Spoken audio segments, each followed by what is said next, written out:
आनंद सद्गुरु साईनाथ महाराज की जय। श्री सच्चिदानंद सद्गुरु भरद्वाज महाराज की जय। सद्गुरु पूर्णानंद महाराज की जय। మనం గత వారం స్వామివారిని స్మరించుకుంటూ వారి బాల్యాన్ని ఊరికే అట్లా ఒకసారి మళ్ళీ గుర్తు చేసుకున్నాం. దానికే మళ్ళీ మనసంతా పులకించిపోయింది. అంటే ఒకసారి స్వామీజీని అలా స్మరిస్తూ ఉంటే ఆయన గురించి మనం ఎంత చెప్పుకున్నా కానీ ఎన్ని చెప్పుకున్నా కానీ మళ్ళీ మళ్ళీ వినాలనిపించేట్టుగానే ఉంటుంది. అది మనకి ఆయన ఇచ్చిన అనుగ్రహం అని అనుకోవచ్చు. మామూలుగా అయితే కథలు అనుకోండి, ఇవి విన్నాం కదండి మళ్ళీ ఏం వింటాం అనిపిస్తుంది. కానీ భగవంతుడి లీలలు ఎలా ఉంటాయి అంటే ఎన్నిసార్లు విన్నా మళ్ళీ వినాలనిపిస్తుంది. మాస్టర్ గారు అంటారు, అట్లా ఎన్ని లీలలు జరిగినా అట్లాంటిది ఒక్కసారి మనకి జరిగితే దాన్ని ఇప్పుడు మనం పిల్లల గురించి చెప్పమనండి, లేకపోతే మనకి జరిగినవి చెప్పుకోమనండి, ఎన్నిసార్లు చెప్పినా పక్కనోడికి బోర్ కొడుతున్నా మనం మాత్రం అదే ఇన్వాల్వ్మెంట్తో చెబుతాం. ఇంకా చాలు చెప్పింది అని. మళ్ళీ వాడు కొత్తగా ఫస్ట్ టైం చెప్తున్నట్టే చెప్తూ ఉంటారు, అప్పుడండి ఇప్పుడండి అని. అదే ఆసక్తి మనకి ఒక గురువు మీద కలిగింది అనుకోండి. ఎందుకని గురువుకు మించిన అత్యుత్తమైనది ఇంకోటి లేదు. అన్నిట్లోకి టాప్ మోస్ట్, మన జీవితాన్ని మార్చగలిగింది, జన్మ పరంపరను తొలగించగలిగింది, ముక్తినివ్వగలిగింది, ఆనందాన్ని ఇవ్వగలిగింది ఏదైనా ఉంది అంటే అది ఒక సద్గురు సన్నిధే, గురువు యొక్క సన్నిధే. అట్లా వివిధ భక్తులకు చేసిన వాళ్ళ కోసం చేసిన లీలలు మాస్టర్ అంటారు, అదే మనకి జరిగితే ఎలా ఉంటుందని ఒక్కసారి ఊహ చేసుకున్నాం అనుకోండి, అసలు ఎంత అద్భుతంగా ఉంటుంది. అందుకని గురులీలా స్మరణకి మించినది మనకి వేరే తేలికైన సాధనే లేదు. అన్ని సాధనలోకి భగవంతుని లీలాశ్రవణమే తేలికైనది, ఉత్తమమైనది. ఎందుకని మనసుని పవిత్రం చేస్తుంది, ఇంకా ఇంకా కావాలనే ఆరాటం కలిగిస్తుంది, మనకు కూడా అలాంటి పొందాలనే కోరిక కలిగిస్తుంది. అట్లా ఊరికే మళ్ళీ ఈరోజు కొంచెంసేపు స్వామివారి గురించి స్మరించుకుందాం. మనం స్వామివారి బాల్యం గురించి చెప్పుకుంటూ వారు మదురైలో జన్మించారు. సుబ్రహ్మణ్య శాస్త్రి గారు శ్రీమతి పర్వతివర్ధిని గారికి 5వ సంతానంగా జన్మించారని, పర్వతివర్ధిని అమ్మవాళ్ళ నాన్నగారు కూడా ఆయన ఒక గొప్ప జ్ఞాని కనుక వారు ఒకసారి వచ్చి సుబ్రహ్మణ్య శాస్త్రి గారిని కలిసి, ఇట్లా భగవంతుడి సంకల్పం ఇది, మీరు నా కూతురిని వివాహం చేసుకోవాలని, ఈ కళ్యాణం లోక కళ్యాణానికి, అయితే మీకు ముందే చెప్తున్నాను, మీకు 5వ సంతానంగా పరమేశ్వర సంభూతుడైన ఒక మహనీయుడు జన్మిస్తాడు. కానీ మీకు నా కూతురి వలన ఏదన్నా అంటే అంత సుఖపడతారా అంటే లేదు, ఎందుకంటే ఆవిడ తరచుగా అనారోగ్యానికి పాలవుతారని చెప్పారు. ఆ మాటలు వింటూ ఉంటే సుబ్రహ్మణ్య శాస్త్రి గారికి కళ్ళ మట్టి నీళ్లు కారిపోతున్నట్ట. అంతటి బ్రహ్మ జ్ఞాని ఆయన చెప్తూ ఉన్నారు, పైగా మా కళ్యాణం లోక కళ్యాణానికి నేను సుఖపడితే ఏంటి, కష్టపడితే ఏంటి, అట్లా భగవంతుడు అట్లా రావాలని నిర్ణయించుకొని మాకు బిడ్డగా కలుగుతాడంటే అందుకంటే ఏం కావాలి అని ఆయన ఒప్పుకున్నారు. తర్వాత పెద్దవాళ్ళని ఒప్పించి పెళ్లి చేసుకున్న తర్వాత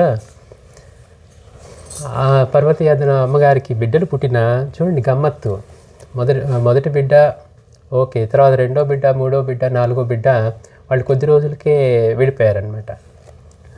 పాపం వాళ్ళని తీసుకువెళ్ళి నాన్నగారి దగ్గర బ్లెస్సింగ్స్ ఇప్పించాలి, ఎందుకంటే మరి ఆయన అంతటి మహనీయుడు, ఎందుకంటే ఆయన గురువు దగ్గర అనుగ్రహం పొంది మళ్ళీ వచ్చారనమాట. అని అడిగితే ఆయన అన్నారు, పేరు పెట్టమని అడిగితే 4 రోజుల్లో పోయి వాళ్ళకి పేరు ఎందుకు అనేవారట. అంటే ఆవిడ మనసు చూక్కమనేది, అదే నాన్నగారు మీరేదో మీరు ఆశీస్సులు అందిస్తే వీళ్ళు మంచిగా ఉంటారని నేను అనుకుంటే మీరు ఇలా అంటున్నారంటే, అంటే ఇప్పుడు నా బిడ్డ కాబట్టి అని ఆయనకి చెప్పట్లేదు. చూడండి గమ్మత్తు, వాళ్ళకి జరగబోయేది తెలుసు. అందుకని ఆయన అన్నారు, 4 రోజుల్లో పోయే బిడ్డకి ఎందుకమ్మా అన్నారు. అంటే ఆ బిడ్డ నీకు ఉండదు అని. కానీ ఆయనే చెప్తున్నారు, నువ్వేం బాధపడకు, నీకు 5వ బిడ్డగా వచ్చేవాళ్ళు మహనీయులు వస్తున్నారు అని. అయినా కానీ తల్లి మనసు ఎట్లయినా క్షోభపడుతుంది. ఎందుకని మాతృత్వానికి కొన్ని విలువే అది. అంటే 5వ వాళ్ళు గొప్పవాళ్ళు వస్తున్నా ముందు బిడ్డలు వదులుకోలేదు కదా, అందులో మీరు అనుగ్రహిస్తే మీరు ఆశీర్వదిస్తే జరుగుతుంది అని. కానీ అట్లా లేకపోయినా కానీ తర్వాత స్వామివారు జన్మించిన తర్వాత గమ్మత్ ఏంటంటే, స్వామివారు జన్మించే ముందు వాళ్ళు ఒక యజ్ఞం చేశారట. కామేశ్వరి యజ్ఞము ఏదో యజ్ఞం చేశారు. ఎందుకు అని అంటే మీకు 5వ సంతానంగా వచ్చేవాళ్ళు గొప్పవాళ్ళు కనుక చెప్పారు కనుక దానికి తగ్గట్టుగా యజ్ఞం చేశారు. అందుకనే వారికి కామేశ్వరుని అని పేరు పెట్టారు స్వామివారికి. కానీ గమ్మత్ ఏంటి, ఇంతటి మహనీయుడిగా జన్మించిన ఆయన 4 ఏళ్ల పాటు అసలు మాట్లాడలేదట. మన పిల్లల ముందు రైమ్స్ చెప్తే కానీ మనం అది పక్కన వాళ్ళకి చెప్తే కానీ మనకి తృప్తి ఉండదు. చూడండి అట్లా ఉంటుంది. కానీ ఆయన మహనీయుడు అవతరించి 4 సంవత్సరాల పాటు వయసు వచ్చేంత వరకు ఒక్క మాట మాట్లాడలేదట. తండ్రికి ఏమో ఇదేంటి మహనీయుడు జన్మిస్తారని చెప్పారు, మరి ఇంకా ఏం మాట్లాడట్లేదు. ఎందుకంటే ఆయనే శ్రీచక్రోపాసకుడు, ఎంతో పాండిత్యం సంపాదించిన వారు, మంచి ఉపాసకులు. ఆయన ఎలాంటి భావంతో ఉండేవారంటే ఆయన ఉపాసన చేస్తే దిగిరావాలి ఉపాసన దేవత అని అంత భావంతో చేసేవారనమాట. వారు చేసే సాధన కూడా భావ సాధన అని. అట్లాంటిది మరి బిడ్డ మాట్లాడకపోయేసరికి సరే ఒకరోజు మధురై ఆలయానికి అక్కడ ఏదో గోస్ట్ ఏదో ఉంటే ఆలయానికి తీసుకువెళ్ళి అక్కడ పుష్కరిణిలో ఆయన దిగి కాళ్ళు కడుక్కొని వస్తూ ఉంటే మొదటిసారిగా మన బుల్లి స్వామివారు కామేశ్వరను అడిగారట, నాన్నగారు గురువు అంటే ఎవరు అన్నారట. ఒక్కసారి తండ్రికి మొదటి మాట వినటం అదే ఆశ్చర్యం. అంటే గుడితనాన్ని తొలగించేవాడు గురువు నాన్న అన్నారట. అని ఇంకా ఆనందం కదా. మొదట మరి మాట్లాడటం మామూలు మాటలు మాట్లాడారా, నాకు టాయ్స్ కొనుక్కురండి అయ్యి అనలేదు కదా. ఎట్లాంటి మాటలు మాట్లాడారు అంటే ఎవరిని ఆశ్రయిస్తే ఏది తెలుసుకుంటే జన్మ పరంపరలన్నీ తొలగించగలరో అట్లాంటి గురువు గురించి అడిగారు ఆయన. సంతోషంతో అప్పటికీ అతనికి ఇంకా రోజు స్వామివారిని పక్కన కూర్చోబెట్టుకొని చిన్నపిల్లవాడైనా కానీ 11, 12, 1 గంట దాకా ఆయనకి తెలిసినవన్నీ వేదాలువి, ఉపనిషత్తులవి, కథలు, ఇట్లా పురాణాలు అన్నీ చెప్తూ ఉండేవారట. అందుకే స్వామివారి తర్వాత అనేవారట, నాన్నగారు ఏమో గురువు అయ్యారు, గురువుగా వచ్చిన రాకాడి బాబాను తండ్రి ప్రేమను చూపించారు అని. అంటే ఇంకెంతసేపటికి ఇవన్నీ నేర్పాలి అని. అట్లా తండ్రి దగ్గర అట్లా నేర్చుకొని సరే 6 ఏళ్ళు వయసు వచ్చేసరికి స్కూల్కి వెళ్ళమంటే వెళ్ళేవారు కదట స్వామీజీ. నాకు ఈ బడి చదువులు అక్కర్లేదు, పొట్టకూటి కోసం వెళ్ళే చదువులు నాకు అక్కర్లేదు అన్నారట. అని ఇంకా వెళ్ళకపోతే ఎట్లాగో తల్లిదండ్రులు ఒప్పించి స్కూల్లో చేరిస్తే 2nd గ్రేడ్లో చేర్చారట. మళ్ళీ 3వ తరగతి రాగానే మళ్ళీ మానేశారట. తీసుకెళ్ళి పుస్తకాల నుంచి తీసుకెళ్ళి బావిలో పడేశారట.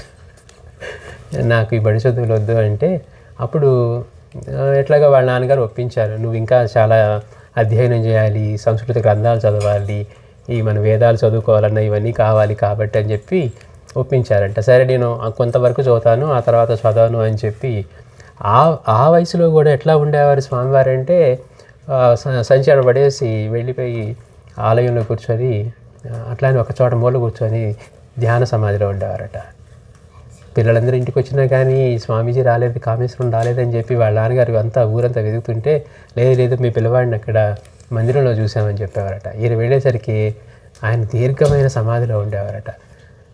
అంటే ఎన్ని జన్మల సాధన చేస్తే మనకి 2 నిమిషాలు కూర్చోవాలంటేనే కూర్చోలేము. అలాంటిది చిన్న పిల్లవాడు 6-7 ఏళ్ళ పిల్లవాడు ఆనంద స్థితిలో ఎలా కూర్చొని ఉండగలరు అంటే దానికి తెలియకుండా ఎక్కడో అంటే ఆయనకి భంగం అవుతుందేమో తెలుస్తూ కూడా మళ్ళీ చిన్నగా నాన్న కామేశ్వరుని అని పిలిచారట.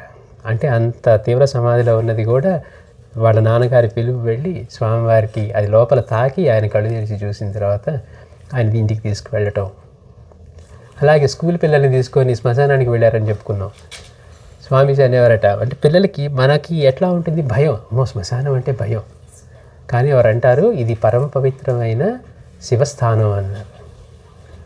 ఇక్కడ ఏ తారతమ్యాలు లేదు. పిల్లలకి తీసుకెళ్ళి అట్లా అడిగేవారట, ఈ ఎముకలు చూడండి, ఇది స్త్రీదా పురుషుడిదా, ధనవంతుడిదా పేదవాడిదా, లేకపోతే ఈ కులం వాడిదా ఆ కులం వాడిదా, ఎవరికి ఏ తారతమ్యాలు లేని ప్లేస్ అది. అట్లా చెప్పి ఇక్కడ చేసుకునే ధ్యానం, ఇక్కడ చేసుకునే ఇవన్నీ కూడా ఉత్తమ ఫలితాన్ని ఇస్తాయి అని అనేవారట. నిజం నిష్ఠూరంగా ఉంటుంది. అందరూ మందిరానికి వెళ్ళేటప్పుడు చేతులు కాళ్ళు కడుక్కొని వెళ్తారు.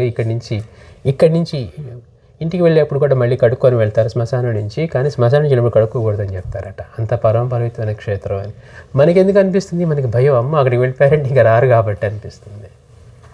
కానీ వాస్తవానికి అట్లా పిల్లలు ఇట్లా తీసుకువెళ్తున్నారని తల్లిదండ్రులకు తెలిసి వాళ్ళ తల్లిదండ్రులు వచ్చి చెప్పేవారట, శాస్త్రి గారికి. చెప్తే అప్పుడు స్వామీజీకి చెప్పారట, నువ్వు వెళ్తే వెళ్ళి కానీ వాళ్ళని తీసుకువెళ్ళకు అని. అంటే ఎందుకని? వాళ్ళు భయపడుతూ ఉన్నారు శ్మశానం అని. అట్లా స్వామీజీ ఆసక్తి లేకుండానే స్కూల్ కంప్లీట్ చేస్తూ ఉన్నారు. పెద్ద అయిన తర్వాత స్వామివారి చుట్టూ జనాలు ఎట్లా ఉండటానికి, వారితో మాట్లాడడానికి ఇష్టపడేవారో, చిన్నప్పుడు కూడా అలానే ఇష్టపడేవారు పిల్లలు. స్వామీజీ గురించి ఒక్క మాట పండించేవాళ్ళు కదంటే, అమ్మో స్వామీజీ మీద కంప్లైంట్ చేస్తే మళ్ళీ మాతో మాట్లాడరేమో ఆయన అని చెప్పి ఆయన అంత ఇదిగా చూసుకునేవారు. తర్వాత school head master, drawing master వీళ్ళందరూ కూడా స్వామీజీతోటి స్కూల్ అయిపోయిన తర్వాత చెప్తూ నడుచుకుంటూ వెళ్ళేవారట. అంటే వారి సన్నిధి అంత బాగుండేది, అంత ఇదిగా అని. స్వామీజీ ఏవో విషయాలు చెప్పేవాడంటే ఆయనకి అర్థం అయ్యేకూడదు కదండి. అసలు ముందు ఈయనకి ఎట్లా తెలుసు ఇంత చిన్న వయసులో, మనకి చెప్పినా కానీ అర్థం కావట్లేదు, అసలు మనకి ఎట్లా చెప్తున్నారు ఇవన్నీ అనిపించేదట. ఏదో ఆయన సాంగత్యం బాగుంది అని ఆ హెడ్ మాస్టరు, డ్రాయింగ్ మాస్టరు వీళ్ళు కూడా అట్లానే స్వామివారి దగ్గర ఇలా గడిపేవారని చెప్పుకున్నాం. స్వామివారి దగ్గర వాళ్ళ నాన్నగారు ఎన్ని శాస్త్రాలు ఎన్ని నేర్పారు ఆ వయసులో అంటే, స్వామివారు 6వ తరగతిలో ఉన్నప్పుడు వాళ్ళ స్కూల్ హెడ్ మాస్టరు ఒక యజ్ఞం నిర్వహించాలని సంకల్పించి ఆ యజ్ఞానికి కావలసిన వాళ్ళందరినీ, యజ్ఞం నిర్వహించే వాళ్ళని, ఋత్విక్కుల్ని వీళ్ళందరినీ ఏర్పాటు చేసుకున్నారట. తీరా యజ్ఞానికి వచ్చిన రోజున ఏమైంది, ఆ మెయిన్ ఎవరైతే ఉండి ఇవంతా నిర్వహించి చేయిస్తారో మిగిలిన వాళ్ళ చేత ఆయన రాలేకపోయాడట. ఆయన రాలేకపోతే ఇప్పుడు ఎవరిని తీసుకురావాలి, లాస్ట్ మినిట్లో ఆయన రాలేదని చెప్పి ఆలోచిస్తే అక్కడ సుబ్రహ్మణ్య శాస్త్రి గారు, ఆయన శ్రీచక్రోపాసకులు, మహా గొప్పవారు కనుక, నీలకంఠ శాస్త్రి గారి శిష్యులు కనుక వారి దగ్గరికి వెళ్ళి అడుగుదామని చెప్పి స్వామీజీ వాళ్ళ నాన్నగారి దగ్గరికి వచ్చి వాళ్ళు అడిగారట. అప్పుడు సుబ్రహ్మణ్య శాస్త్రి గారు అన్నారు, నేను ఇంట్లో వేరే హోమం చేస్తున్నాను లోక కళ్యాణానికే, నేను రాలేను, మీరు కామిని తీసుకొని వెళ్ళండి అన్నారట. కామేశ్వరుని తీసుకొని వెళ్ళండి. అప్పుడు ఎంత చిన్నవాడు, 6వ తరగతిలో ఉన్నాడట. అంతమంది పెద్ద పెద్ద యజ్ఞాలకి, అంతమంది నిర్వహించే యజ్ఞానికి ఈయన వీళ్ళందరూ ఒక మెంబర్లాగా పాల్గొనడం కాదు, అది లీడ్ చేయాలి, లీడ్ చేసి నిర్వహించటం అనేసరికి వాళ్ళు ఆశ్చర్యపోయారంట. అంటే కానీ తండ్రికి అంటే ఆయనే చెప్పారంటే మరి నమ్మకం లేకుండా ఎట్లా చెప్తారు, ఏదో లేండి మా వాడిని తీసుకెళ్ళి పక్కన పెట్టండి అట్లా కాదు, అది వెళ్ళి ఆ యొక్క హోమం మొత్తాన్ని ఈయనే లీడ్ చేస్తారు, మిగిలిన వాళ్ళ చేత చేయిస్తారని చెప్తే వాళ్ళు అట్లాగే తండ్రి ఆదేశిస్తే తండ్రి యొక్క అనుమతి తీసుకొని వెళ్ళి వాళ్ళ హెడ్ మాస్టర్, వాళ్ళ స్కూల్లో హెడ్ మాస్టర్ ఇవన్నీ నిర్వహిస్తూ ఉంటే, హోమం చేయాలని ఆయన సంకల్పించి ఇవన్నీ చేయిస్తూ ఉంటే, ఆయన దగ్గర చదువుకునే 6th క్లాస్ స్టూడెంట్ వెళ్ళి అక్కడ హోమం ఇవన్నీ దిగ్విజయంగా చేసి అవన్నీ అద్భుతంగా చేసి వచ్చారట. అంటే అంత చిన్న వయసులోనే ఆ స్వామివారు అలాంటి హోమాలు అవన్నీ నిర్వహించారు. మనం తర్వాత చెప్పుకుంటాం, స్వామివారి శ్రీశైలంలో వచ్చి చేసిన హోమాలు, యజ్ఞాల గురించి చెప్పుకుంటే బహుశా చాలామందికి వాటి పేర్లు కూడా తెలియవని. అంటే మరి ఆయన బాల్యంలోనే వారు ఆ స్థాయిలో చేశారు. అందుకే పంచాగ్ని తపస్సు చేసిన, ఇక్కడ వేరే వేరే హోమాలు చేసినా కానీ వాటి ఎక్కడ చేసినా కానీ స్వామివారు చెప్పినట్టుగా పూర్ణాహుతి కనుక సరిగ్గా చేస్తే దేవతలు భిక్షకు రావాల్సిందే అని. అట్లా స్వామివారు చేసిన శ్రీశైలంలో చేసినటువంటి వాటికి త్రిమూర్తులనండి, శివపార్వతులనండి, లేకపోతే నవగ్రహాలే అనండి, ఎంతమంది మహనీయులు, దేవతలు, దేవతా రూపాలు వీళ్ళందరూ కూడా స్వామివారి దగ్గర జరిగినటువంటి ఆ హోమానికి, యజ్ఞానికి వచ్చి భిక్ష తీసుకొని వెళ్ళేవారు అని మనం చెప్పుకున్నాం. అంటే చిన్న వయసులోనే స్వామివారు అట్లాంటివి చేసేవారని. స్వామివారు అంటే వారి బాల్యంలోనే కొన్ని గొప్ప విషయాలు జరిగాయి అన్నమాట. ఒకసారి రోజు స్వామివారు నడుస్తూ వెళ్తున్నారట చిన్నప్పుడు, రోడ్డు మీద వెళ్తూ ఉంటే ఒక వృద్ధ బ్రాహ్మణుడు, బాగా వర్చస్సుతో ఉన్న ఆయన, ఒక బాగా పురాతనమైన ఒక గ్రంథాన్ని తీసుకొచ్చి ఇచ్చి, ఆ గ్రంథం ఇది భువనేశ్వరి మహావిద్య, శ్రీ భువనేశ్వరి మహావిద్య, నువ్వు ఆవిడ స్వరూపాన్ని కనుక ఇది నీకు ఇస్తున్నానని చెప్పి ఆయన ఇచ్చి వెళ్ళిపోయారట. చూడండి, అంత చిన్న వయసులో సడన్గా ఒక మహనీయుడు, ఒక పెద్ద వృద్ధుడు, ఒక ఆయన వర్చస్సుతో బాగా వెలిగిపోతున్న ఆయన వచ్చి స్వామివారికి ఆ గ్రంథం ఇచ్చారట. ఇది భువనేశ్వరి మహావిద్య, ఇది నువ్వు ఆవిడ స్వరూపమే కనుక నీకు ఇస్తున్నాను అని. తర్వాత స్వామివారు మళ్ళీ శ్రీశైలానికి వచ్చినప్పుడు కూడా ఆ గ్రంథానికి మళ్ళీ, అంటే బాగా అది శిథిలావస్థలో ఉంది అప్పటికే, తర్వాత దానికి మళ్ళీ ఫెయిర్ కాపీ ఒకటి చేయించి ఇప్పటికి కూడా ఆశ్రమంలో దాన్ని భద్రంగా దాచి ఉంచారు అని. అలాగే స్వామివారి చెప్పే మాటలు కూడా ఎంతో అద్భుతంగా ఉండేవి. అంటే ఆయన ఇప్పుడు ఎవరైనా సాధన చేస్తున్నారనుకోండి, వాళ్ళ ముఖంలో వర్చస్సు ఉంటుంది. అసలు ఈయన పుట్టిందే ఒక జ్ఞానిగా, పైగా వచ్చింది పరమాత్మ స్వరూపం. ఏదో ఊరికే సాధన చేసి ఎంతో కాలానికి ఈయన ఇలాంటి స్థితి పొందాడని అట్లా కాదు, వారు వచ్చిందే అవతార పురుషులుగా. అలాంటప్పుడు వారిలో వెలికి కనపడే ఇది చూసి ఒక అట్లా ఇంకొక పెద్ద ఆయన అడిగారట, మరి నువ్వు ఏదో బాగా సాధన చేస్తూ ఉన్నావు, నువ్వు చెప్పకపోయినా కానీ నీ ముఖంలో అది బాగా ప్రస్ఫుటంగా ఆ వర్చస్సు కనపడుతూ ఉంది, నువ్వేం సాధన చేస్తూ ఉంటున్నారా? చేస్తుంటే ఏదో ఒకటి చేస్తున్నాను లేండి నేను.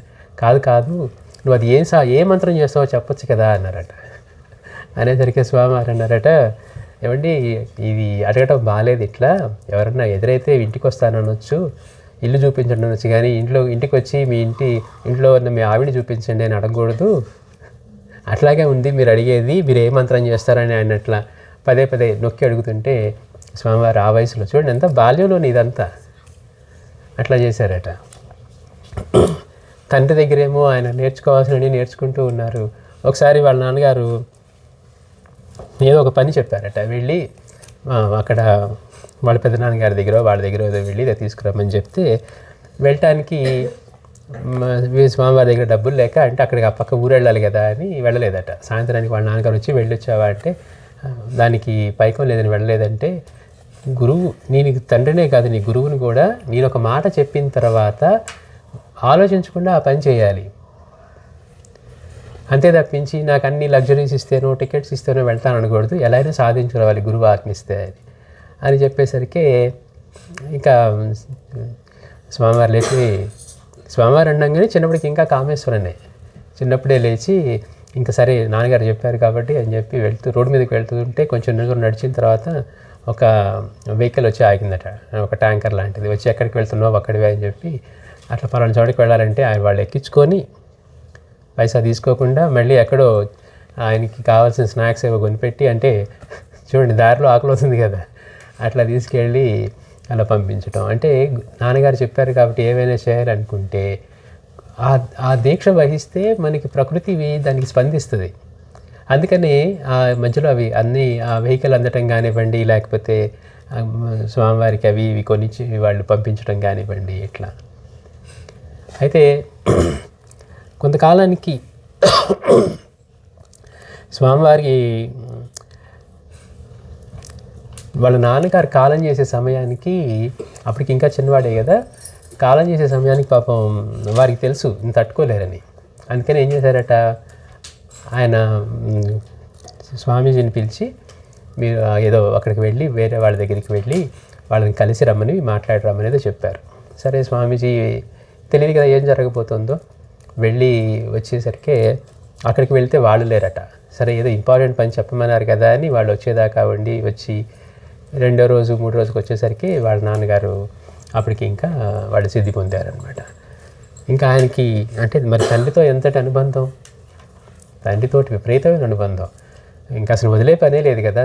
ఆయన కూడా చిన్నవాడైనా కానీ శాస్త్ర చర్చలు చేస్తూ విద్యలు నేర్పిస్తూ ఆయనకి ఇవన్నీ తెలియజేస్తూ వారి లక్ష్యం ఏంటి, లోక కళ్యాణానికి కొడుకు ఉపయోగపడాలి, వచ్చింది పరమేశ్వర స్వరూపం, ఈయన లోక కళ్యాణానికి ఉపయోగపడాలని తన వంతు ఏం చేయగలరో అట్లా చేసి, అందుకే స్వామీజీ తర్వాత అంటారు, నేను కనుక అట్లా అడవిలో ఓడిపోతే నాన్నగారి సంకల్పం ఆయన కోరిక ఎట్లా తీరుతుంది, అందుకే జనాల మధ్యకి వచ్చారు. ఆయన ఆత్మజ్ఞానం పొంది అంతా పూర్ణస్వరూపం అయిన తర్వాత, ఆత్మసాక్షాత్కారం కలిగిన తర్వాత వారికి ఎవరితో పని ఉంటుంది. కానీ వాళ్ళ నాన్నగారి కోరిక, అట్లాగే రాకడి బాబు గారి కోరిక ఏంటి, వీరు జనాల్లోకి వెళ్ళి మనల్ని ఉద్ధరించాలని. అందుకని అట్లా ఉన్న తర్వాత కొంతకాలం స్వామీజీ అక్కడ తండ్రి కాలం చేసిన తర్వాత ఆర్థిక పరిస్థితులు దెబ్బతినేసరికి చిన్న చిన్న పనులు చేశారట. స్వామివారు కూడా షార్ట్ హ్యాండ్ అవి నేర్చుకొని తర్వాత కార్పొరేట్లో చిన్న చిన్న జాబ్స్ చేసి, అది ఎట్లా ఉంటుందంటే స్వామివారు ఎక్కడ ఇంటర్వ్యూకి వెళ్తే ఒక మిల్లుకి వెళ్ళారట, దానిలో ఏదో మేనేజర్ పోస్ట్ పోతే ఎందుకో వెళ్ళి అక్కడ ఒక మిషన్ మీద చేస్తే ఎప్పటి నుంచో పనిచేయని మిషన్ పనిచేయడం మొదలుపెట్టిందట. అట్లాగే ఆ ఇంటర్వ్యూలో పాపం స్వామివారు సెలెక్ట్ అయితే తర్వాత నెక్స్ట్ స్వామివారి నెంబర్ 1 ఇదిగా సెలెక్ట్ అయితే నెంబర్ 2 అన్నప్పుడు వచ్చి స్వామివారిని వేడుకున్నారట.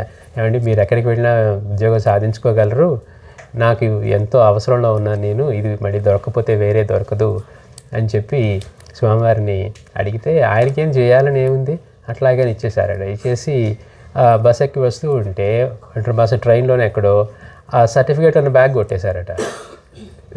చూడండి, ఆయనకి అంటే చేయాలని లేదు. అట్లా ఏదో కొంతకాలం అట్లా చేసిన తర్వాత మహనీయులు ఎందుకు వస్తారు అంటే వాళ్ళకి మనల్ని ఉద్ధరించడానికి ప్రతి ఒక్కటి సమయానుకూలంగా జరుగుతూ ఉంటాయి. అంటే గురువుతో వాళ్ళకి ప్రథమ దర్శనం కానివ్వండి, ఇవన్నీ. ఇక స్వామివారికి అక్కడి నుంచి పూర్తిగా తల్లి కొంతకాలం అవన్నీ సేవ చేసిన తర్వాత అక్కడ కొన్ని దివ్యమైన అనుభవాలు కలిగాయి. మనం చెప్పుకున్నాం, ఆయన వెళ్తూ ఉంటే ఒక లైట్ కనపడేది. ఆ లైట్ కనపడి అట్లా లీడ్ చేస్తూ స్వామీజీ అట్లా ఫాలో అవుతూ వెళ్ళి అక్కడ పక్కన మెట్ల మీద పడిపోయిన సందర్భాలు. అట్లానే అక్కడి నుంచి తర్వాత నీలకంఠ దీక్షిత్ గారి ఇంటికి వెళ్ళి వాళ్ళ ఇంట్లో ఉంటున్నప్పుడు కూడా అలాంటి అనుభవమే ఒకటి కలిగితే ఇంకా స్వామీజీ అక్కడి నుంచి వెళ్ళిపోయి ఇక సాధనకి అని చెప్పేసి ఆ సొరముత్తు అయ్యనార్ టెంపుల్ దగ్గరికి వచ్చారట. అక్కడ టెంపుల్కి వచ్చినప్పుడు ఆ ప్లేస్లో ఆ టెంపుల్ దగ్గర జనాలు వచ్చేవారు కాదట. పూజారి అడిగారంట, ఎవరు రావట్లేదు ఏంటి అంటే అప్పుడు చెప్పారు, ఇక్కడ అంతకుముందు మేరు పూజ జరిగేది, అది ఇప్పుడు జరగట్లేదు, మీరు మళ్ళీ పూజ చేయండి అంటే, ఇక్కడ మేరు పూజ ఏం జరిగేది తెలియదండి అంటే స్వామివారు చెప్తే వాళ్ళు ఆ స్టోర్ రూమ్లోకి వెళ్ళి వెతికితే ఒక పెట్టెలో ఆ మేరు కనపడిందట. వాళ్ళు ఆశ్చర్యపోయారు, మాకే తెలియదు ఈ విషయం ఇక్కడ జరిగేదని అని. తర్వాత ఒక 3 రోజుల పాటు స్వామివారు దాన్ని శుభ్రం చేసి మళ్ళీ ఆ మేరుకి ఇదంతా ఆయన అక్కడ పూజ నిర్వహించిన తర్వాత ఆ మందిరానికి బాగా జనాలు విపరీతంగా రావటం అట్లా మొదలుపెట్టారట. అక్కడి నుంచి స్వామివారు సాధనకి డిసైడ్ చేసుకున్నారు. ఆయన వేసుకున్న ప్యాంట్ షర్ట్ విప్పేసి తెచ్చుకున్న టవల్ని ఒక కౌపీనంగా పెట్టుకొని అక్కడ సాధన చేయటం మొదలుపెట్టారట. అక్కడ చేస్తూ ఉన్నప్పుడు వాళ్ళ నాన్నగారు ఒకసారి దర్శనం ఇచ్చారట. ఓహో, నేను సందర్శించడానికి నాన్నగారి అనుమతి కూడా లభించింది అనుకున్నారు. తర్వాత ఇంకా అక్కడ ఈ వరుణాస్ గృహలోకి వెళ్ళి ఆయన తీవ్రమైన సాధన 24 రోజుల పాటు సాధన చేస్తూ తీవ్రమైన ధ్యానంలో ఉన్నప్పుడు ఒక్కసారిగా లోపల ఆయన అంతరంగంలో ఆనందము చుట్టూ ప్రేమ ఒక తరంగాల్లాగా వచ్చి ఒక అనుభవానికి లోనయ్యి కళ్ళు తెరిచి చూస్తే ఆయనేమో ఒక గట్టు మీద కూర్చొని ఉన్నారు. ఆ కింద కొంచెం కిందగా ఉన్న గట్టు మీదేమో ఒక మహనీయుడు ఎవరో కూర్చొని తన్నే చూస్తూ ఉన్నారట. ఆ తరంగాలన్నీ అక్కడి నుంచే వస్తున్నాయి. ఆ ప్రేమ భక్తి, ఆ ప్రేమ తరంగాలు అని చూస్తూ ఉంటే వెంటనే ఎట్లా అనిపించిందట అంటే అలా వారిని చూస్తుండగానే వారు ఒకసారిగా లేచి ఈయన చుట్టూ తిరిగారట. తిరిగి వెళ్ళి మరి టక్కన కూర్చున్నారట. అంటే అప్పుడు నీ చుట్టూ నేను సర్వవ్యాపకుణ్ణి, నిన్ను అన్ని వైపుల నుంచి నేను రక్షించుకుంటాను అనే భావం స్వామివారికి కలిగిందంట. అంటే ఆ మహనీయుడు రాకాడి బాబా వారు లేచి తిరిగినప్పుడు స్వామివారికి అలా అనిపించిందట. అంటే ఎట్లాంటి భావం కలిగింది అంటే, నేను సర్వవ్యాపకుణ్ణి, నీకు అన్ని వైపుల నుంచి నా రక్షణ ఉంటుంది అని వెళ్ళి కూర్చున్నారట. అదే సమయంలో స్వామివారు కూడా ఆ మహనీయుడి రూపం స్వామివారే ధరించి తన చుట్టూ తానే తిరిగినట్టుగా అనిపించిందట. చూడండి గమ్మత్తుగా. అన్న తర్వాత సరే లేచి కిందకి వెళ్ళగానే అక్కడి నుంచి ఆయన నుంచి టక్కన వెళ్ళి పైన కూర్చున్నారట. అంటే పైన మళ్ళీ ఈయన ప్లేస్లో స్వామీజీ ప్లేస్లో గురువుగారు రాకడి బాబా కూర్చున్నారు. తర్వాత ఇక్కడ కూర్చున్నారట. ఓహో, అంటే ఈయన ఎవరో తెలిసిపోతూ ఉంది, ఈయన ఎవరో సాక్షాత్తు శివస్వరూపమే, ఇందులో డౌటే లేదు అని. ఎందుకంటే ఆయనకి అలాంటి అనుభవాన్ని ఇస్తూ ఉన్నారు అక్కడ. ఆ ప్రేమ తరంగాలు ఆయన చూస్తూ ఉన్న ఇది, వాళ్ళిద్దరూ మాటలు లేకుండా అలా చూసుకుంటూ ఉన్నారంట కొంచెంసేపు. ఆయనేమో వాత్సల్యంతో, ఈయనేమో భక్తిభావంతో మాటలు లేకుండా కొంచెంసేపు అయిన తర్వాత అప్పుడు రాకడి బాబా వారు అడిగారట,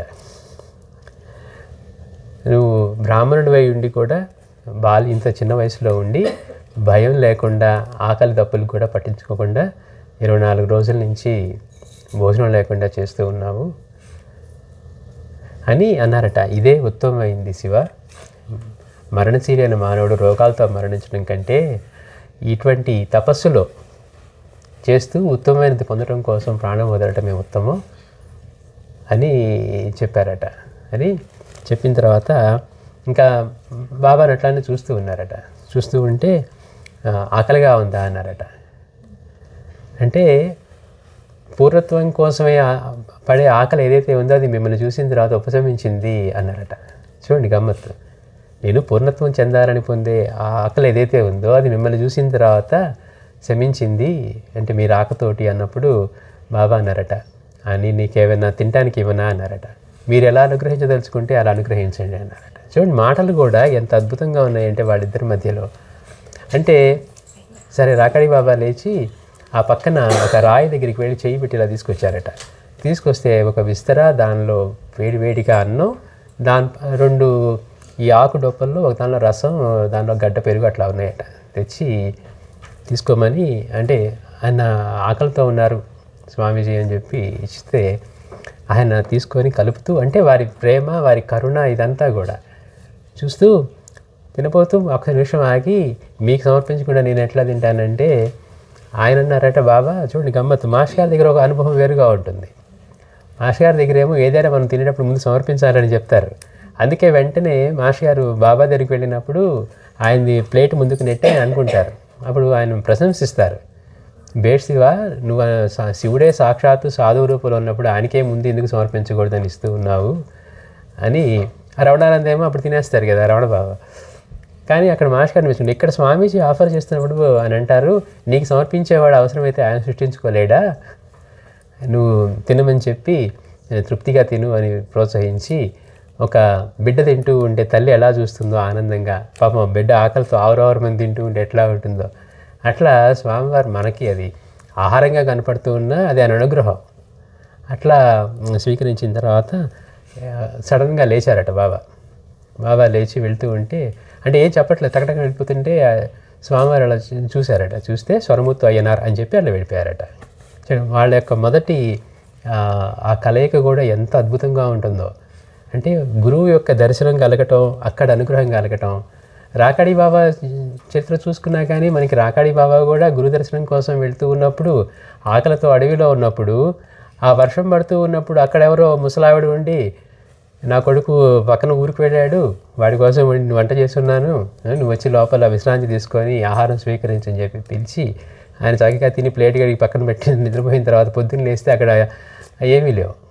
అంటే సాక్షాత్తు తన గురువైన నిత్యానంద భగవానే. ఇంకా ఆ గురువుని ఇంకా అప్పుడు దర్శించలా, కానీ ఆయన్ని ప్రార్థించినంత మాత్రానే మళ్ళీ అక్కడ గురువు యొక్క అనుగ్రహంతో సాక్షాత్ అంత అడవిలో తీవ్రమైన తుఫాన్లో ఒక కుటీరం, దానిలో మళ్ళీ భోజనం, అందులో ఒక వృద్ధురాలుగా ఉండటం, ఆ వజ్రేశ్వరి మాదిరి పంపించుంటారు అని నాకు తెలిసిపోయింది గురుదేవా, మీరు నన్ను అంగీకరించారని. అట్లా ఇక్కడ కూడా స్వామీజీ ఎప్పుడైతే వెళ్ళి వారి పైన కూర్చున్నారో అంటే నన్ను ఆయన గురువుగా నేను శిష్యుడిగా ఆయన అంగీకరించారు అని స్వామీజీ అనుకున్నారట. అట్లా తర్వాత బాబానేమో స్వరముతుడారి టెంపుల్ దగ్గర ఉన్నటువంటి దగ్గర చిన్న కుటీరం వేసుకొని మనకి ఈ దొరైరాజు బాబా ఫ్యామిలీ వాళ్ళు అది కట్టించారు అనమాట.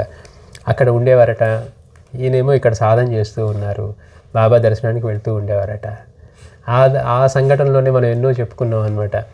అట్లా బాబా స్వామీజీ దర్శనంకి వెళ్ళినప్పుడు ఎవరో ఒక పీఠాధిపతి ఎవరో వచ్చి తన శిష్యుని తీసుకొని వచ్చాడని వచ్చి అప్పుడు బాబా అక్కడ పక్కకి వెళ్ళినప్పుడు స్వామీజీ వచ్చారట. చూస్తే అక్కడ బాబా ఏంటి నిరతాగ్నిహోత్రం నిర్వహించేవారు. ఎప్పుడు ఇంత పెద్ద పెద్ద కట్టెలు వేసి కాల్చి ఆయన ఒంటి నిండా విభూతి రాసుకొని ఉండేవారు కదా, ఎప్పుడు నిరతాగ్నిహోత్రిగా ఉండేవారు.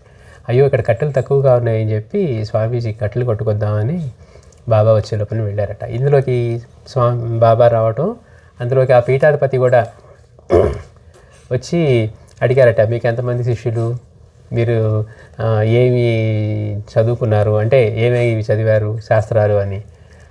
బాబా ఏమి మౌనంగా ఉండేవారట. చెప్పిన తర్వాత ఏడి మీ అంటే నాకు ఒక్కడే శిష్యుడు ఉన్నారట. మరి ఒక్క శిష్యుడైతే విలువే ఉంటుంది, కనీసం ఒక 20 మందో 50 మందో ఉంటే అంటే శిష్యులను బట్టి గురువుకు విలువ అన్నట్లుగా. లేదా కమర్షియల్ ఇప్పుడు ఏదో ఒక మంచి టీచర్ ఉన్నాడు అనుకోండి, వాడికి స్టూడెంట్స్ ఎక్కువ ఉంటేనే కదా వాడికి వాల్యూ అంటారు. ఇప్పుడు అట్లాగే ఇక్కడ కూడా చెప్పిన తర్వాత అంతలోకి వాళ్ళ శిష్యులు వచ్చారట. వేచి కూర్చున్న తర్వాత ఈయన ఇట్లా అడుగుతూ ఉంటే ఒకటే అన్నారట రాకాడి బాబా, శివ, పంది ప్రతి సంవత్సరం కంటుంది, అది 10 పిల్లల్ని కంటుంది. ఏనుగు 10 సంవత్సరాలకు ఒకసారి కంటుంది, అది ఒక్క ఏనుగు బిడ్డనే కంటుంది. నా శిష్యుడు ఏనుగు బిడ్డ అన్నారట. సరే ఇంక అనేసరికి ఈయన ఒక్కసారిగా అందరిలో ఇలా అనేసరికి అతను గిలగిల్లాడిపోయాడంట. అంటే ఏంటి, మన నవ్వాన్ని వచ్చినందుకు కాదు, పక్కన వాళ్ళు విన్నారు అందుకు. శిష్యులంతా చుట్టూ మరి గొప్పగా చెప్పుకుంటున్నారు కదా చుట్టూ ఉండేసరికి. సరే స్వామివారు అంతలోకి వచ్చారట. ఓ పెద్ద దొంగని వేసుకొని ఆ కట్టెలు కొట్టినవి పెద్ద పెద్ద వేసుకొని ఒక భుజం మీద మోసుకుంటూ స్వామివారు అట్లా వచ్చారట.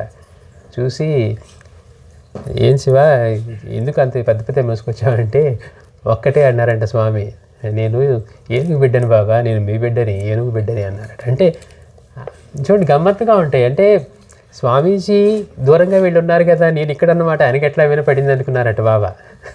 నేను వీళ్ళతో మాట్లాడుతూ ఉన్నాను కానీ స్వామివారి దృష్టి ఎప్పుడు బాబా మీదే ఉండేది. అట్లాగే వారు సాధన చేసుకుంటూ ఉన్నప్పుడు కూడా ఒకరోజు బాబా అన్నారట, నువ్వు వెళ్ళి వేరే క్షేత్రంలో అక్కడ చెయ్యి సాధన అన్నారట.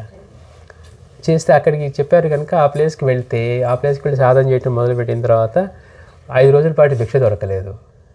5 రోజులు భిక్ష దొరకకపోతే ఇక్కడ గమ్మత్తుగా రాకడి బాబా వారికి భిక్ష దొరకలేదట, అక్కడ స్వామీజీ వారికి భిక్ష దొరకలేదు. 5 రోజుల తర్వాత ఎవరో స్వామీజీ వారికి దక్షిణిస్తే వెంటనే అక్కడి నుంచి 12 కిలోమీటర్లు నడుచుకుంటూ ఎట్లా వచ్చేవారంటే వాళ్ళు చెప్తారు, ఏదో సంగమంలో కలవటానికి ఆత్రంగా వెళ్ళే నదిలా వచ్చేవారట. అంటే ఓపిక లేకపోయినా చీకట్లో అయినా ఎక్కడైనా ఆయన దర్శనం చేసుకోవాలి అంటే అట్లా ఆయన గాల్లో తేలుతున్నాడా అన్నట్టుగా నడుచుకుంటూ వచ్చేవారట. కాళ్ళకి చెప్పులు కానీ పాదరక్షలు కానీ ఏమి ఉండేవి కాదట. అట్లా స్వామీజీ కొన్ని పండ్లు, బెల్లం పొడి, తర్వాత టీ పొడి, ఎందుకంటే రాకడి బాబారు ఎక్కువ బ్లాక్ టీ తాగేవారు, అవి తీసుకొని బాబా దగ్గరికి వచ్చారట. చూడగానే అక్కడి నుంచి వచ్చినందుకు దర్శనం అయిందా శివ అన్నారంట. అయిన తర్వాత మంచిది శివ అనేవారట.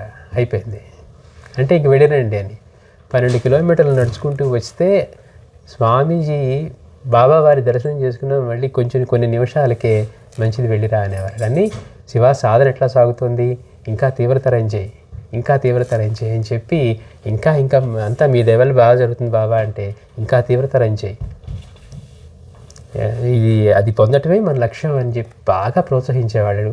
మనకైతే అవి ఇంత చదువుతున్నా కానీ 100కి 99 వచ్చినా కానీ ఇంకా 101 మార్క్ కోసం టీచర్లు కనుక నువ్వు ఇంకా చదవాలంటే మనకి ఎట్లా ఉంటుందో మనకి తెలియదు. కానీ స్వామివారు అంత తీవ్రమైన సాధనలో అంత తపస్సు చేస్తూ ఉంటే కూడా ఇట్లా అంటే ఏంటి, తన శిష్యుడు మళ్ళీ అట్లాంటి ఇది పొంది త్వరగా పొందాలి అని. అయిపోయిన తర్వాత వెళ్తూ ఉన్నారట. సరే ఇంకా బాబా మంచిది శివ అంటే ఇంక వెళ్ళిరా అని అర్థం. సరే స్వామివారు మళ్ళీ అడి తిరిగి చెప్పేవారట, ఎందుకంటే ఆయన కళ్ళమట వచ్చే ఆనంద బాష్పాలు కళ్ళ కనపడకుండా ఉండడం కోసం ఇడి తిరిగి చెప్పేవారట. సరే స్వామీజీ లేచి చిన్నగా అలా వెళ్తూ ఉంటే మళ్ళీ శివ అన్నారట. అనగానే అట్లా వెళ్ళేది ముందుకెళ్ళి అక్కడ దాకా బ్రిడ్జి మీద ఎక్కబోతున్న స్వామివారికి వినపడి మళ్ళీ పరిగెత్తుకొచ్చారట. చూడండి, అంటే గురువుతో అంటే అట్లా ఉంటుంది. మనం అనుకుంటాం మనం పిచ్చివాటన్నీ వెంటబడి మనకేముందండి అన్నీ బాగానే ఉన్నాయి కదా అని మనం కొట్టుకులాడుతూ ఉంటాం. ఒక్కసారి గురువు అంటే ఎట్లా ఉంటాడో భగవంతుడు గురు రూపంలో మానవ రూపంలో లభ్యమై సర్వసమర్థుడై అంతటి ప్రేమ స్వరూపమై అట్లాంటి ఆయన సన్నిధిలోకి ఒక్కసారి వెళ్ళేదాకా మనకి తెలీదు ఓ గురువు అంటే ఇట్లా ఉంటాడా అని. వెళ్ళిన తర్వాత ఏం శివ నువ్వు కూడా ఏం తినలేదు కదా, మరి నువ్వు కూడా ఏమైనా తినచ్చు కదా, ఏమంత అభిమానమా అన్నారట. నువ్వు కూడా ఏమన్నా అక్కడ ముందు తీసుకొని తిని ఇక్కడ తీసుకురావచ్చు కదా, ఏమంత అభిమానమా అన్నారట. అంటే బాబా నాకు దక్షిణ వాళ్ళు సమర్పించినప్పుడు నా ఆకలి గుర్తు రాలేదు, నాకు మీరు గుర్తొచ్చారు, అందుకని మీ దర్శనానికి తీసుకొని వచ్చాను అన్నారట. అలా అంటేనే తన శిష్యుడి యొక్క భక్తి వారి ఇదికి చూడండి ఆయన కళ్ళం బట్టి ఆనంద బాష్పాలు రాలుస్తూ అరటిపండు తీసి ఒలిచి పెట్టారట. అంటే గురువు నుంచి ఎప్పుడు కూడా అట్లా దొరుకుతుంది అన్న తర్వాత అది మమకారం అంతటి అభిమానమా అన్నారు. అంటే ఏంటి, కానీ కాదు బాబా నాకు గుర్తు రాలేదు అన్నారు అని మళ్ళీ అడిగారట. బాబా నేను ఒక్క విషయం అడగచ్చా అన్నారట. అడుగు అంటే మీరు వరుణ గుహలోకి వచ్చినప్పుడు నేను ఏమీ తినలేదన్న విషయం మీకు తెలిసినప్పుడు మీరు చేతిలో ఆహారాన్ని సృష్టించి నాకు ఇచ్చారు కదా, మీకు 5 రోజుల నుంచి భిక్ష లభించకపోతే మీరు కూడా అదే పని చేయొచ్చు కదా. మనం ఏమనుకుంటాం, మన దగ్గర ఆ పవరు ఒక కేపబిలిటీ ఉంటే మనం చేస్తాం కదా. అంటే నిన్ను చూసినప్పుడు నాకు నీ స్థితిలో నాకు అది గుర్తొచ్చింది, కానీ నాకు నేను చేసుకోవాలని ఎప్పుడు గుర్తు కూడా రాదన్నారట. అంటే మహనీయులు వాళ్ళు వాడేవి ఏదైనా కానీ మనం ఏ మహనీయుని తీసుకున్నా నిజమైన జ్ఞాని ఎట్లా ఉంటారంటే మన కోసం ఏవైనా లీలలు చేశారు అంటే వాళ్ళు నాకు ఈ గొప్ప శక్తులను చూపించడం కాదు, అది పక్కన వాళ్ళకి చేసింది మనకి అది లీలగా కనపడుతుంది. నా కోసం అలాంటి గుర్తు కూడా రావు, నువ్వు ఆకలితో ఉన్నావు కనుక నాకు అలాంటి ఒక శక్తి ఉందని కూడా తెలియదు అన్నారట. చూడు ఎంత ఆశ్చర్యకరంగా ఉంటుందో 5 రోజుల నుంచి ఇట్లా ఉన్నా కానీ అని.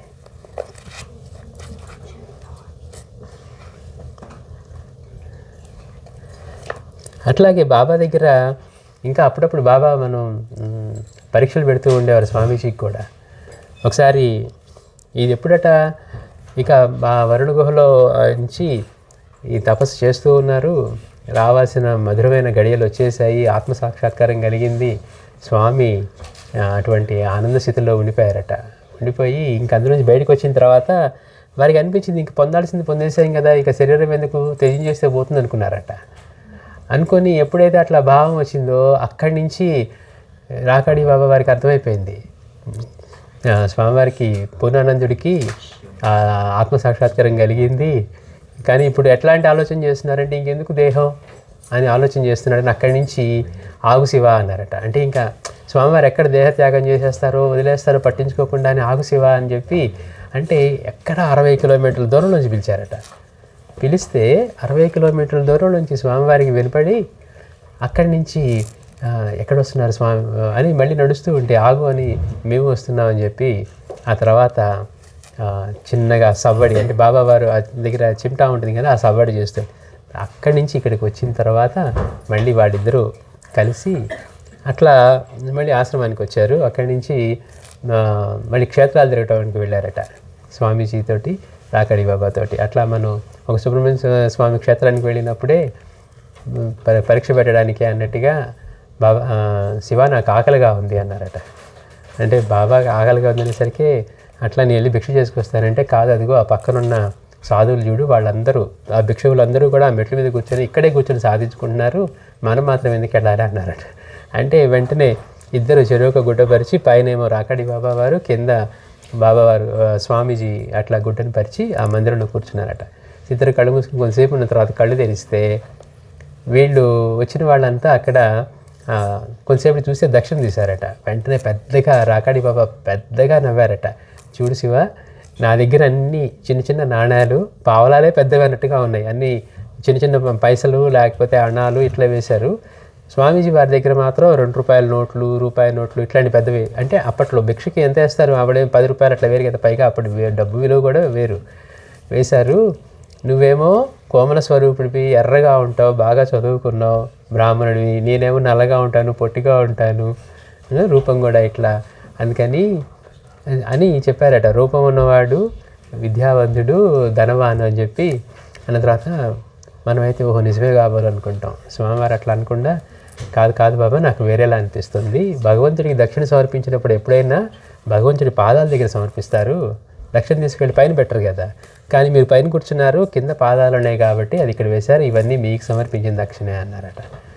అంటే స్వామివారి యొక్క గురుభక్తికి వాటికి స్వామివారు ఎంతో ముగ్ధులైపోయారట. అట్లానే ఒకసారి స్వామివారు అక్కడి నుంచి ఆ క్షేత్రం తర్వాత నుంచి అక్కడి నుంచి ఎక్కడికి వెళ్ళారంటే కలవయ్య వెళ్ళారట. రాకాడి బాబా వారి పుట్టుక క్షేత్రం. అక్కడికి వెళ్ళి కొన్ని రోజులు ఉన్న తర్వాత బాబా స్వామీజీతో అన్నారట, శివ, మేము ఇక్కడ మాకు ఏకాంతంగా ఉండడానికి ఒక ధ్యాన మందిరం కట్టించుకోవాలనుకుంటున్నాము, కాబట్టి నువ్వు దానికి ఫండ్స్ ఏర్పాటు చేయాలి అన్నారట. ఇక్కడ ఉన్న వాళ్ళకి ఉపయోగపడుతుంది, మేము ధ్యానం చేసుకోవడానికి ఉంటుంది కనుక నువ్వు దానికి కావాల్సినటువంటి ఫండ్స్ని ఏర్పాటు చేయాలి అంటే, అలాగే అని చెప్పి, సరే ఇప్పుడు మనం ఏం చేసి డబ్బులు సంపాదించాలి అని ఆలోచించారట. నాకు వచ్చిన విద్యలు ఏంటి అని ఆలోచించారంట స్వామి. బాగా డ్రాయింగ్ వచ్చు, స్వామివారు మంచి ఆర్టిస్ట్ కదా స్వామీజీ.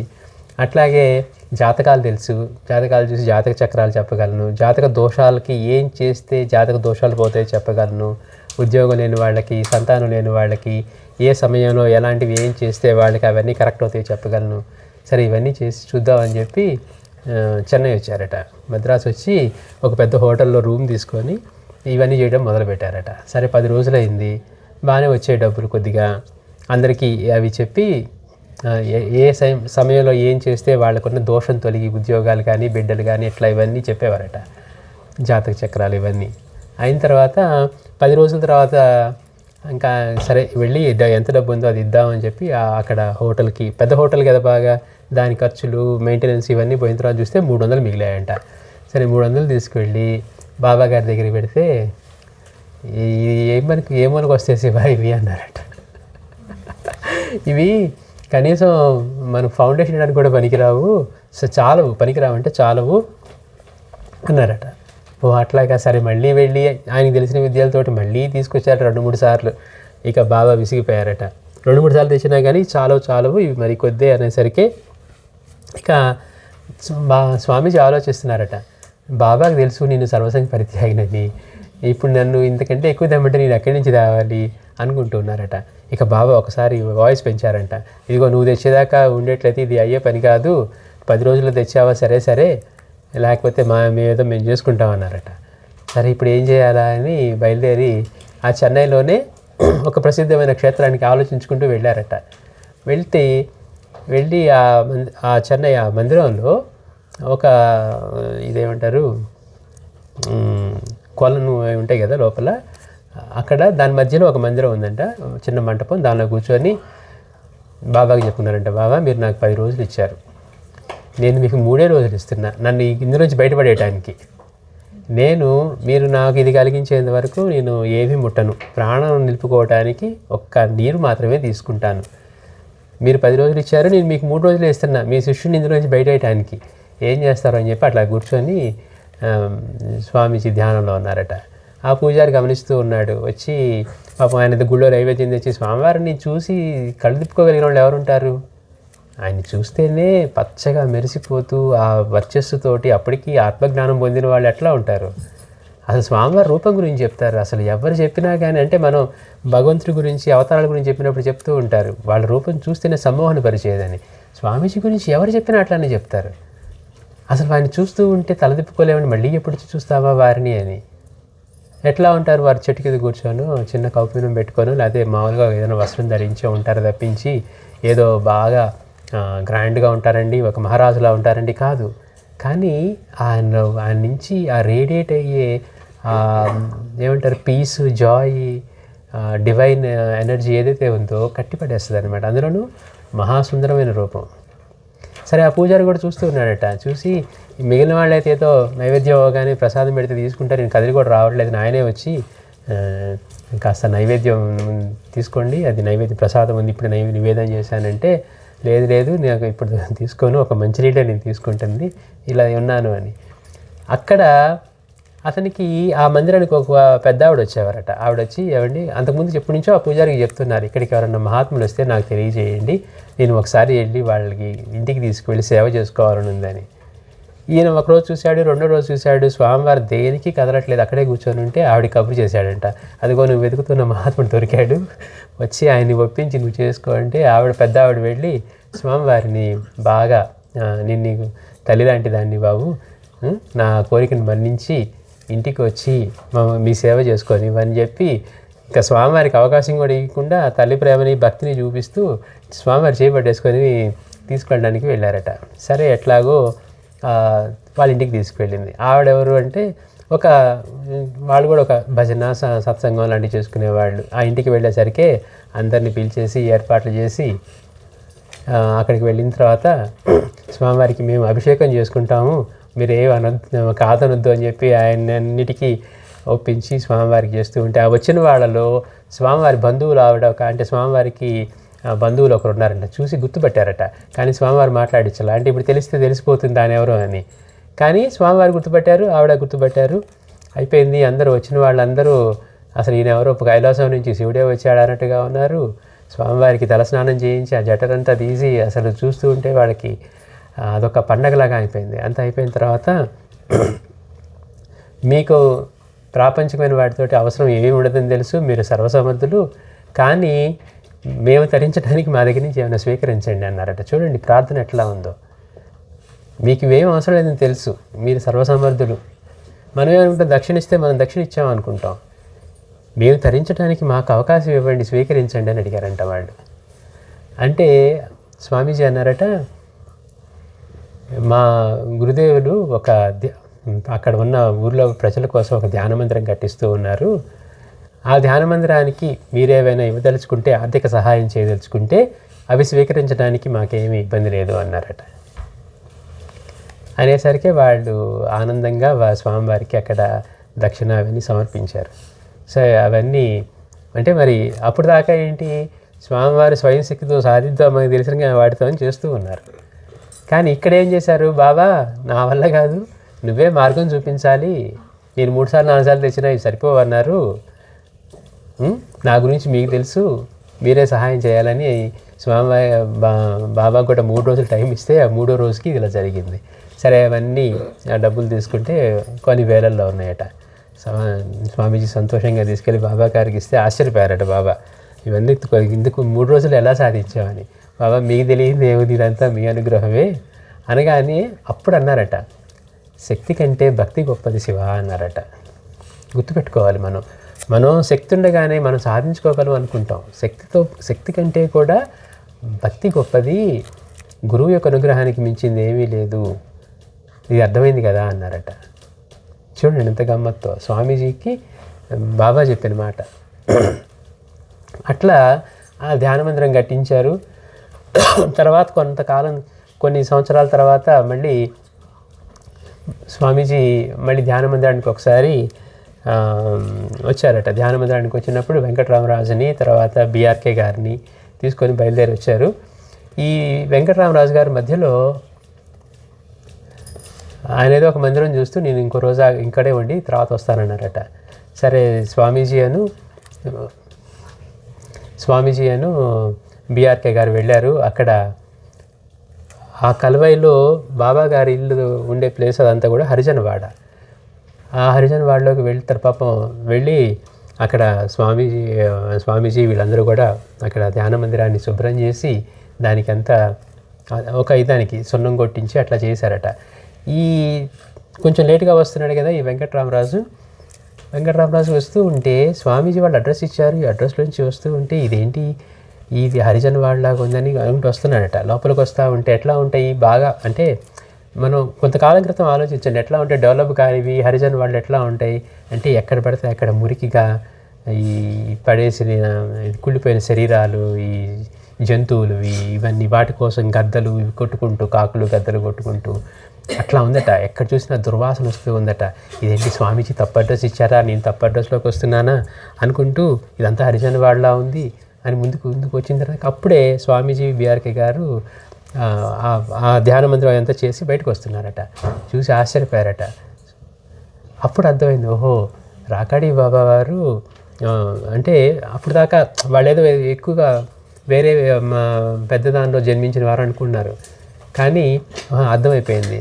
తర్వాత అడిగారట, స్వామీజీ మీరు ఇంతకుముందు వచ్చి ఇక్కడ ఉన్నారా, ఇంత ఇదిగా ఉంది అంటే ఇక్కడ ఉన్నాను, నేను రాకాడి బాబా వారి ఇంట్లో ఉన్నాను, ఇంట్లో ఉండి వాళ్ళ ఇంట్లో భోజనం చేసేవాడిని, అదంతా కూడా బాబావారి ప్రసాదంగా స్వీకరించేవాడిని, ఇక్కడే నేను హాయిగా ఉన్నాను అన్నారట. అంటే మనమైతే ఏమంటాం, అమ్మో ఇక్కడంతా దుర్వాసన అండి, అదండి ఇదండి అంటాం. అంటే ఒక మాలపల్లిలోకి వెళ్ళామనుకోండి, మనం వెంటనే డిస్క్రిమినేట్ చేస్తాం. మనం ఎక్కువ అంటే నిజంగా అక్కడ భరించలేని వాసనే రావచ్చు, కానీ స్వామివారికి అక్కడ గురుస్థానం, అక్కడ ఉన్నదంతా కూడా ఇదే. పైగా వీళ్ళు వెళ్తేనట, సరే మళ్ళీ స్వామీజీ వాళ్ళ ఇంటికి తీసుకువెళ్ళి అక్కడ వాళ్ళతో మాట్లాడుతూ ఉన్నప్పుడు రాకాడి బాబా వారి బంధువులు అంటే ఆయన అన్నదమ్ములు వీళ్ళు మాట్లాడుతున్నారంట స్వామీజీతోటి. మీరన్నా చెప్పి మా మునిస్వామి ఆయన పేరు అంటే రాకాడి బాబా అనేది ఈ పేరు, మామూలుగా వాళ్ళకి చిన్నప్పుడు పెట్టిన పేరు మునిస్వామి కదా, మా మునిస్వామికి చెప్పి మీరన్నా చెప్పండి, ఇక్కడ ఒక బీడీలు కొట్టి పెట్టిస్తాం, రోజుకు ఒక 5 రూపాయలన్నా సాధించుకోవచ్చు, లేదంటే ఒక ఒంటెద్దు బండిగా ఏర్పాటు చేస్తాం, రోజుకి 10 రూపాయలు వస్తాయి, వచ్చిన వాళ్ళు అటు ఇటు తిప్పితే అంటే. చూడండి అప్పుడు అంటున్నారు స్వామీజీ వాళ్ళ సొంత అన్నదమ్ములు కూడా బాబా మాయలో పెట్టి ఆయన ఎంతటి పరిపూర్ణుడో ఎంతటి వాడో తెలియలేదు, వీళ్ళు అనుకుంటున్నారు పాపం ఈయన ఏమి చేయకుండా తిరుగుతున్నాడు, ఏదో ఇక్కడ చిన్న బడ్డీ కొట్టు పెట్టుకుంటే బీడీ కొట్టు పెట్టుకుంటే ఒక 5 రూపాయలు మిగులుతాయి అనుకుంటున్నారు, లేకపోతే ఎద్దుల బండి పెట్టి 10 రూపాయలు చేస్తాం అనుకుంటున్నాము అని వాళ్ళు అలాంటి మాయలో ఉన్నారు. కానీ స్వామీజీ చెప్పారనమాట, నాకు అక్కడ వాళ్ళ ఇంట్లో లభించేదంతా గురుప్రసాదం, నేను వాళ్ళ ఇంట్లోనే ఉన్నాను, హాయిగా ఆనందంగా ఉన్నాను, బాబావారి అనుగ్రహంతో అక్కడ ప్రసాదం స్వీకరిస్తూ అక్కడే ఉన్నాను అని. అక్కడి నుంచి స్వామీజీ మరొక్కసారి ఇంకా వెళ్ళబోతూ లోపలికి వెళ్ళి నమస్కారం చేసుకుని వెళ్దామని వెళ్ళారట. వెళ్ళి అక్కడ కూర్చొని లెగుస్తూ ఉంటే ఆ పైన చూరుకి తగిలి ఆ పైనుంచి పాదుకలు తగిలాయట. తగలగానే ఇంకా అసలు స్వామీజీ ఎంతటి ఆనందంతో ఆయన గురుదేవుల్ని స్మరించి, బాబా మా చేత ఇంత చిన్న సేవ చేయించుకొని, అంటే దానికి శుభ్రం చేసి ఆ సున్నం అవి వేశారు కదా, ఇంత చిన్న సేవ చేసి మమ్మల్ని పాదుకలతో అనుగ్రహించడానికి ఇక్కడికి పిలిపించారా మీరు అని చెప్పి ఆ పాదుకలు అంటే ఆ రోజు ఎప్పుడో రాకాడి బాబా వారు వాడిన చెక్క పాదుకలు ఆయన ఆ చూరులో పెట్టారట. అవి వీరికి తగిలి, అంటే మామూలుగా ఏం చెప్తారు మనకి పైన చక్రంలో అక్కడ ఉండేది గురుపాదుకలే, అవి కరెక్ట్గా స్వామివారికి అక్కడే అంటే లభించడం, గురుపాదుకలు లభించడం అంటే ఎట్లా లభిస్తాయో చూడండి. అంతే తప్పించి ఏదో కావాలని అంటే ఎట్లా పడితే అట్లా దొరికినవి బలవంతం చేసినవి కాదు. వారి సేవకి అంటే అంతటి అదృష్టం స్వామివారికి లభించింది అన్నట్టుగా వారు అంటే పాదుకల పట్ల ఎలాంటి భావం ఉండాలి గురుస్వరూపానికి. ఇప్పుడు ప్రత్యక్షంగా గురువు ఉన్నారు, కానీ గురుపాదుకలు అలాంటివి లభించినప్పుడు ఆయన ఎంతటి ఆనందాన్ని పొందారు. అంటే పాదుకలకి ఎంత ఇంపార్టెన్స్ ఉంటుంది సాంప్రదాయంలో, సాక్షాత్తు వారి స్వరూపంగా. ఈ రోజుకి కూడా ఇప్పుడు శ్రీశైలంలో స్వామివారి ఆశ్రమంలో ఉన్న పాదుకలు అవే. అవి తీసుకొచ్చి దానికి బంగారు ఇది చేయించి పైన ఆ పాదుకలు అంటే అలా లభించాయి నాకు బాబావారి పాదుకలు అని చెప్పి స్వామివారి స్వయంగా చెప్పారట. అట్లా పరీక్షలు పెట్టారు, అనుగ్రహం కూడా అద్భుతంగా ఇచ్చారు. ఈ రోజుకి కూడా అందుకే స్వామివారు ఎలా అంటారంటే, ఈ మందిరం అక్కడ ఆశ్రమం కూడా ఇది బాబావారి ఆశ్రమం, లోపల బాబావారి పాదుకలు ఉన్నాయి, నాకు చెప్పుకునే పని ఉంది, మీరు వెళ్ళి అక్కడికి చెప్పుకోండి, ఆయనే తీరుస్తారు అని స్వామీజీ అనేవారట. నా దగ్గరికి వచ్చే వాళ్ళని కూడా నేను బాబాని అదే ప్రార్థిస్తాను, బాబా వీళ్ళందరినీ అనుగ్రహించు అని స్వామీజీ చెప్పేవారు. అంటే నిజమైన ఉత్తమమైన గురువు ఎలా ఉంటాడంటే అత్యంత గురుభక్తుడై ఉంటాడు, అత్యంత వినమ్రంగా ఇదంతా కూడా ఆయననే ఉంటాడు. అంతే తప్పించి నేను కూడా పూర్ణత పొందాను కాబట్టి నేను ఇలా ఉంటాను అంటానికి ఎక్కడా ఉండదు అన్నమాట.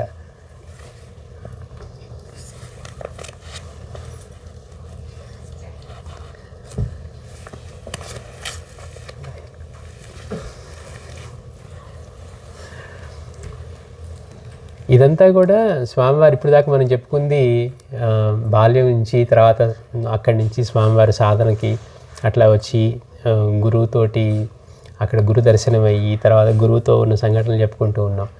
సరే, ఇంకా ఇదంతా మనం అనుకున్నట్లుగా వాళ్ళ నాన్నగారి కోరిక, అలాగే రాకాడి బాబా వారి సంకల్పం కూడా, శివ నువ్వు జనాల్లో ఉండడానికి కరెక్టు, మాలాంటి సున్నిత హృదయాలు ఉండడానికి కాదు అని అట్లా చెప్పి, ఎందుకంటే నువ్వు అవతరించింది లోక కళ్యాణానికి కనుక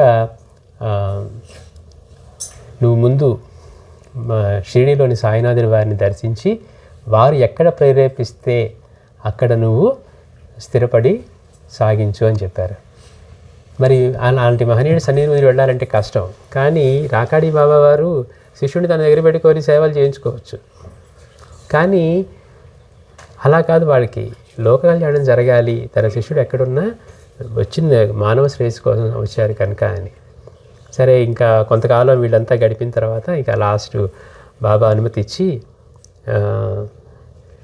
2 అణాలు ఎంత ఇచ్చారట, ఇచ్చి ఆయన కమండలము త్రిశూలం ఇచ్చారట.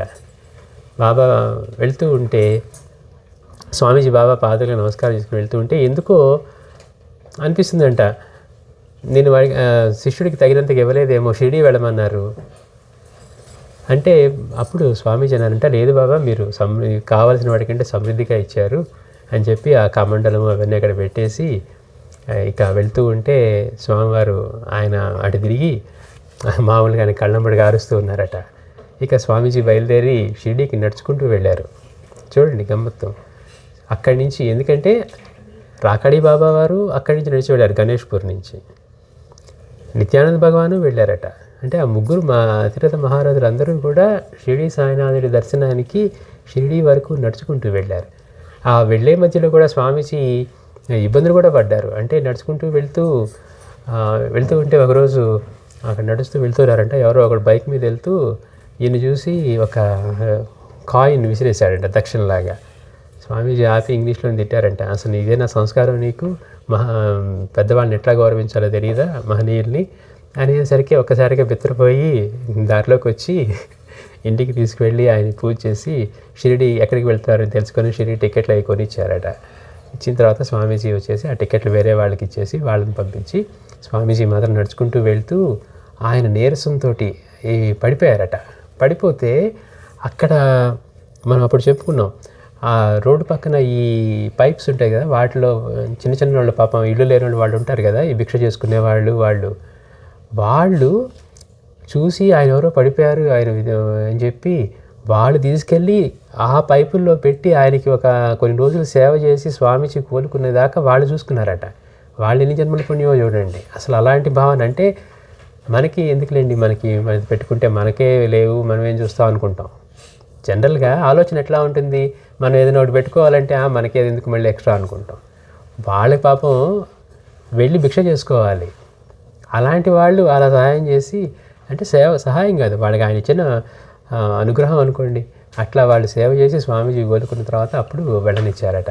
అప్పుడు అక్కడి నుంచి స్వామీజీ మొదటిసారి షిరిడి వచ్చినప్పుడు ఊరికినే వచ్చారు ఆ సమయానికంటే అక్కడ కూడా అద్భుతమైన లేలే. మళ్ళీ అక్కడికి బాబా సన్నిధికి రాగానే అక్కడ ఎవరో బాబాకి వేస్తున్న పూలదండ వచ్చి దూరంగా ఉన్న స్వామీజీ మెడలో పడిందట. అందరూ ఒక్కసారిగా సర్ప్రైజ్ అయిపోయారు.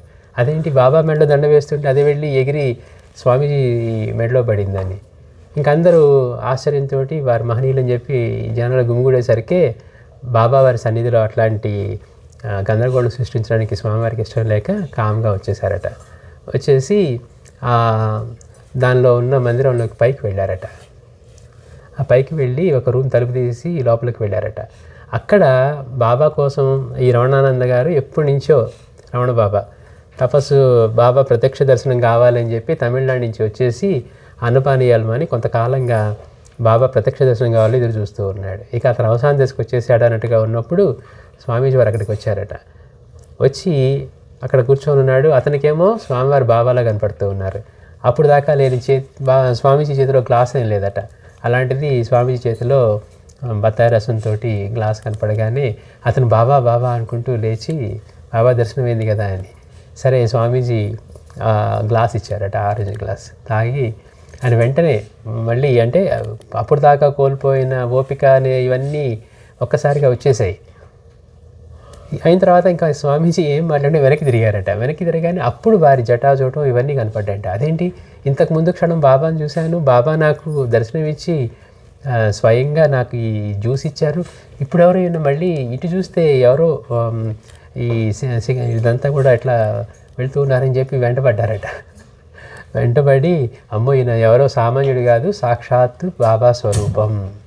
చూడండి ఎట్లాంటి అనుభవం అంటే స్వామీజీ సాక్షాత్తు బాబా స్వరూపం అని చెప్పి ఆయన నాకు వీరికి బాబాకి భేదం లేకపోతే నేను పెట్టే పరీక్షల్లో వీరు నెగ్గాలని చెప్పి కొన్ని రకాలుగా పరీక్షలు పెట్టుకొని అదిగో ఆ వెళ్తుంటే స్వామీజీకి టీ ఇచ్చేవారట. అక్కడ టీ స్టాల్ అంటే స్వామీజీని చూసి మహనీయులని ఇస్తే నాకు కూడా టీ ఇప్పించాలనుకునేవాడట. దూరం నుంచి అతను పిలిచి టీ ఇప్పించేవారట. అట్లా కొన్ని పరీక్షలు పెట్టుకొని లాస్ట్లో మళ్ళీ బాబా హారతికి వెళ్ళారట రాత్రి. అప్పుడు దర్శనానికి వెళ్తే ఎవరో బాబాకి బొబ్బట్లు సమర్పించారట. ఇతను చూసి ఆ బొబ్బట్లు నాకు రావాలి కోరుకున్నాడట. అంటే బాబాకి స్వామీజీకి కనుక భేదమే లేకపోతే ఆ బొబ్బట్లు నాకు కావాలి అని. సరే ఆ హారతి అయిపోయిన తర్వాత అక్కడున్న బాబా దగ్గర ఉన్న పూజారి స్వామీజీకి బొబ్బట్లు ఇచ్చారట. అవి మళ్ళీ ఈ రమణని పిలిచి రమణ బాబాకి ఇచ్చారట. ఇంకా ఈయన సాక్షాత్తు ఈయన సాయినాథుడే, స్వామీజీ సాయినాథుడు వేరు కాదని చెప్పి ఇక నేను ఆయన వదిలి వెళ్ళే పని లేదు, నాకు బాబాని ఈ రూపంలో దర్శనం ఇచ్చారు, వీరు ఒకరే అని చెప్పి అక్కడి నుంచి స్వామీజీతోనే ఉండి బయలుదేరారంట. ఇక అక్కడి నుంచి స్వామీజీ ఆ మంత్రాలయం అవన్నీ నడుచుకుంటూ కొన్ని క్షేత్రాలు దర్శనం చేసుకొని ఇక్కడికి శ్రీశైలానికి వచ్చారు. చూడండి, అంటే మనకి సాక్షాత్తు బాబా స్వరూపంగా దర్శనం ఇచ్చారు. మళ్ళీ గురువుగారు ఏం చెప్పారు, రాకాడి బాబా గారు, నీకు బాబా ఎక్కడ సంకల్పిస్తే అక్కడ స్థిరపడమని. అట్లా వారు శ్రీశైలంలో వచ్చి స్థిరపడ్డారు. అది కూడా ఎంత అద్భుతం అంటే అనవరాజు రామకృష్ణ గారి సంఘటనలో మనకి ఆ స్వామీజీ అక్కడ నడుచుకుంటూ వచ్చేసరికి అక్కడ ఒక బ్రహ్మాండమైన హోమం, ఒక యజ్ఞం చేస్తున్నారట. అప్పుడున్న ముఖ్యమంత్రి, ఆంధ్ర ముఖ్యమంత్రి బ్రహ్మానంద రెడ్డి గారు చేస్తూ ఉంటే విపరీతమైన జనం, ఎక్కడ చూసినా జనం. స్వామీజీని చూడగానే వాళ్ళందరికీ ఎవరో సాక్షాత్తు శివుడే వచ్చాడు అన్నట్టుగా, అంటే అసలు చూస్తే తిప్పుకోలేనట్టుగా ఉండేవారట స్వామి.